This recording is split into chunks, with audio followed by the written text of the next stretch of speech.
يمتلك القرش عادة من 45 إلى 50 سنا، وهذه الأسنان تكون في الصف الأمامي فقط، ولكن يمتلك أيضا 7 أسنان في صفوف خلفية، وتكون بمثابة بدائل إذا حدث شيء للأسنان الأمامية. ويحدث هذا التبديل مرة كل 8 أو 10 أيام، وأحيانا كل عدة شهور.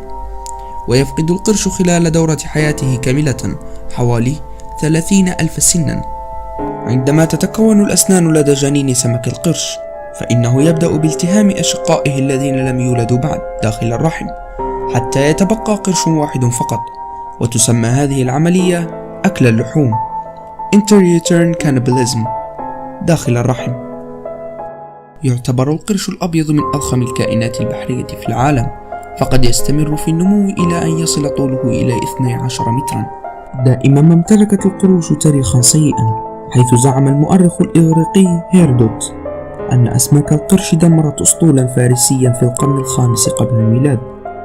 يوجد نوع من أسماك القرش يسمى القرش العفريت The Goblin Shark.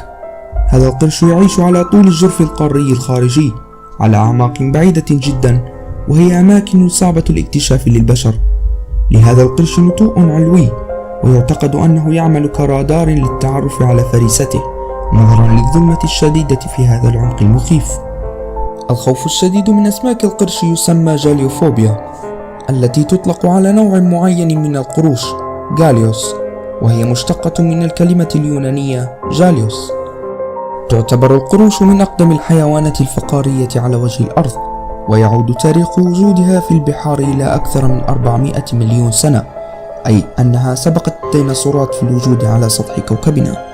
تحمل القروش داخل أنوفها جيوبا صغيرة تسمى قارورة لورنزيني، مليئة بمادة هلامية، وهي تساعد القروش في التقاط أضعف التيارات الكهربية والإحساس بها. فأي حركة تصدر من الفريسة تولد تيارا كهربيا ضعيفا، تستطيع القروش التقاطه والشعور به حتى لو اختبأت الفريسة تحت الرمال. وإن ظلت ساكنة يستطيع القرش تحديد مكانها عن طريق نبضات قلبها.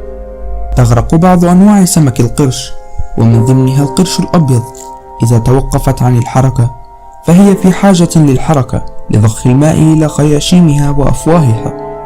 قد تعتقد أن أسماك القرش مفترسة جدا، وأنها كائنات بحرية إرهابية تقتل البشر، ولكن يوجد فقط 20 نوعا من 450 نوع من أسماك القرش التي وجدت تهاجم البشر. كما تتسبب القروش في وفاة 5 إلى 15 إنسانا سنويا، بينما يقتل الإنسان بواسطة الصيد 100 مليون سمكة قرش سنويا. ليرقى عطاؤنا اضغط لايك وسبسكرايب.